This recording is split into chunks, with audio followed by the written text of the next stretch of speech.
कुमार कुंदन भी इस वक्त हमारे साथ हैं। कुंदन, इस संबोधन के दौरान फिलहाल अब से थोड़ी देर बाद देवेंद्र फडणवीस की तरफ से क्या कहा जाता है उस पर तो नजर रहेगी, लेकिन अब शपथ ग्रहण को लेकर की जा रही बाहर तैयारियों के बारे में फिलहाल और क्या क्या खबर, मैं आपके पास आती हूँ। अब फिलहाल सुनिए राजीव क्या कहते हैं, मैं चाहूंगी कि आप उसे हिंदी में भी जरूर ट्रांसलेट करें। फिलहाल संबोधन की शुरुआत हो रही है। हिंदवी स्वराज्याचे सरसंस्थापक छत्रपती शिवरायांना मानाचा मुजरा करतो। भारतीय राज्यघटनेचे शिल्पकार भारतरत्न डॉक्टर बाबासाहेब आंबेडकर यांना मानवंदना अर्पित करतो। आज आपली सगळी प्रक्रिया पार पाडण्याकरता या ठिकाणी उपस्थित झालेले गुजरातचे माजी मुख्यमंत्री आदरणीय रुपाणीजी, त्यांच्यासोबत आलेल्या भारताच्या वित्तमंत्री आदरणीय निर्मलाताई सीतारामनजी, आपले अध्यक्ष चंद्रशेखर बावनकुळेजी, माननीय विनोद तावडेजी, माननीय शिवप्रकाशजी, मंचावर उपस्थित असलेले सन्माननीय आशिष शेलारजी, प्रवीण दरेकरजी, या ठिकाणी आपल्या सहयोगी पक्षाचे देवेंद्र फडणवीस, चंद्रशेखर बावनकुळे से लेकर आशीष शेलार और को संबोधित करके धन्यवाद। रवि राणाजी, रासपचे रत्नाकर गुट्टेजी, आपल्याला ज्यांनी समर्थन दिलं ते एकमेव अपक्ष आमदार शिवाजी पाटील, भारतीय जनता पक्षाचे देवेंद्र फडणवीस विधायक म्हणजे सर्व ज्येष्ठ सहकारी कोर कमिटीचे सर्व सदस्य, माझ्या सर्व भगिनी आणि बंधूंनो,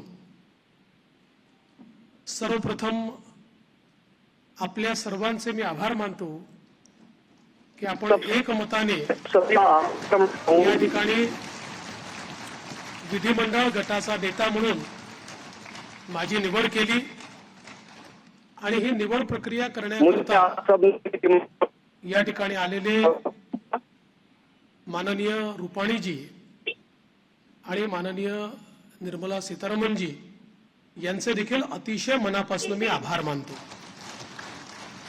इस मौके पर के तौर पर आज ये रुपाणी जी और निर्मला सीतारमन जी का भी मैं आभार।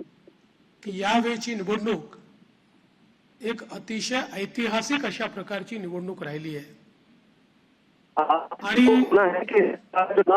या निवडणुकीचं विश्लेषण करायचं झालं तर मी असं म्हणेन की या निवडणुकीने एक गोष्ट आपल्या समोर निश्चितपणे ठेवली आहे, ती म्हणजे एक है तो सेफ है।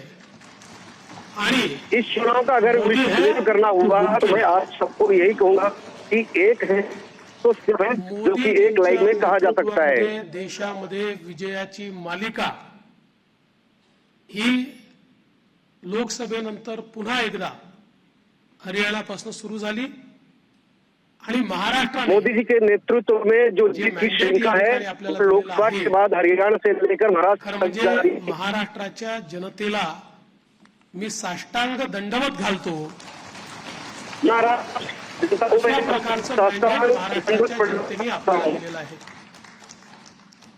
विशेषतः या संपूर्ण प्रक्रियेमध्ये आपल्या सोबत पूर्णपणे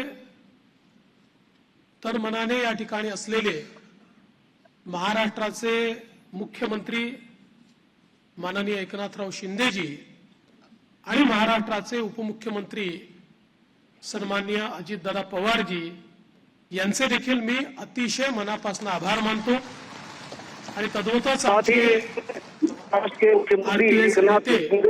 रामदास आठवलेजी आणि आमच्या सगळ्या पक्षांचे देखील आभार व्यक्त करता हूं।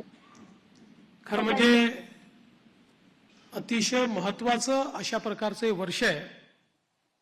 एकीकडे आपण सगळे लोक ज्या प्रक्रियेतनं निवडून येतो ती प्रक्रिया ज्या संविधानाने आपल्याला दिली, भारतरत्न डॉक्टर बाबासाहेब आंबेडकरांनी तयार केलेलं आमचे संविधान, या संविधानाची 75 वर्ष पूर्ण होत आहेत आणि म्हणून सर्वार्थानं एक अत्यंत महत्वाचं अशा प्रकारचे वर्ष आहे.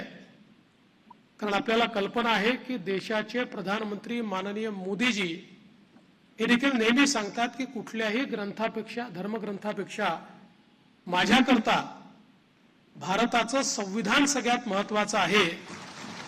आणि एक असं संविधान की ज्या संविधानाने प्रत्येक भारतीयाला जगण्याचा, मोठं होण्याचा, समृद्ध होण्याचा अधिकार दिला.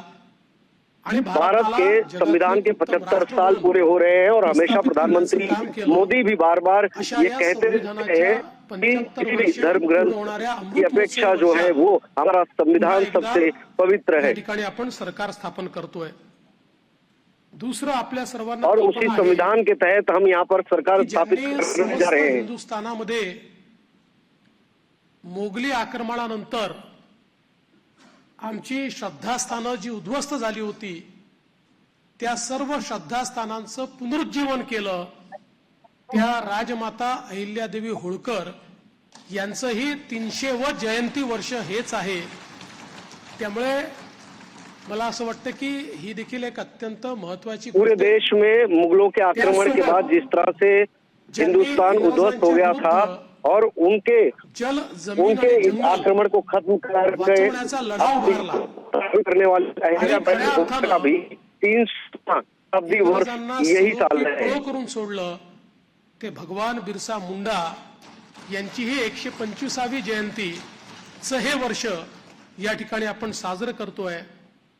आणि अर्थातच आपल्या सर्वांचे लाडके नेते जो है वो मना रहे हैं. ज्यांनी ये हमारे लिए गर्व की बात है. भारताची संकल्पना मांडली, ज्याची मुहूर्तमेढ केली. आज मोदीजींच्या नेतृत्वात जो नवभारत तयार होतोय त्याचा पायवा ठेवणारे श्रद्धेय अटल बिहारी वाजपेयीजी यांचं देखील हे 100वे जयंती वर्ष आहे. त्यामुळे अशा या अत्यंत महत्वपूर्ण वर्षामध्ये महाराष्ट्राच्या जनतेने ही सगळी जबाबदारी आज महायुतीवर या ठिकाणी सोपवलेली आहे.